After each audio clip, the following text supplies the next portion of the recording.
Scafflogic introduces you to a world of logic.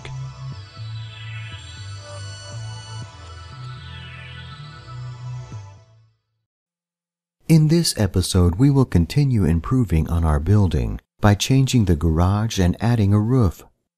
So let's get right to it. First, we'll work with the garage, and I will extend the width of the garage a bit by using the Modify Wall function. I will use the Z key to get an exact measurement. Now we have our wall. We need to be able to place scaffold on top of it, and we can do this by adding a roof. In this case, we will be adding a flat roof.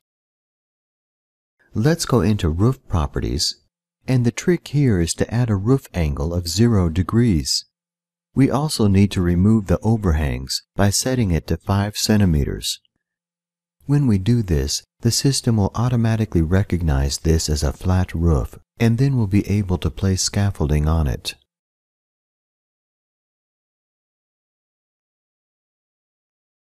And here is how it looks.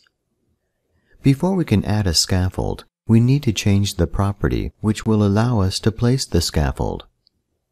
We go down to Roof Properties and click on Allow Scaffold on Roof. Now we can add scaffolding. Let's add a gate to the garage. We go to the Elevation menu, bring up the Content menu, and select Add Gate.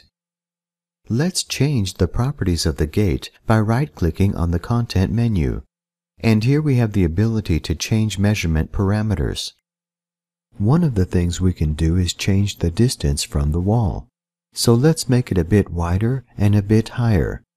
We could also change the name, but in this case we won't.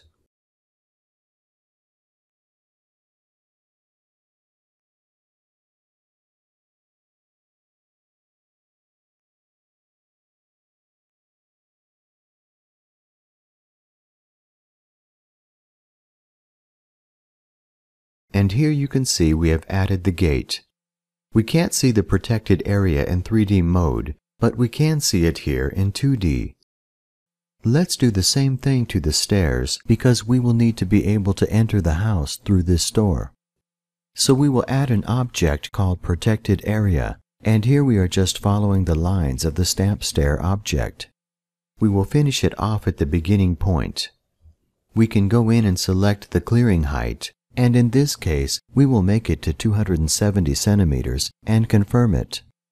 Once confirmed, the object instantly changes color, which tells us that we are ready to erect the scaffold.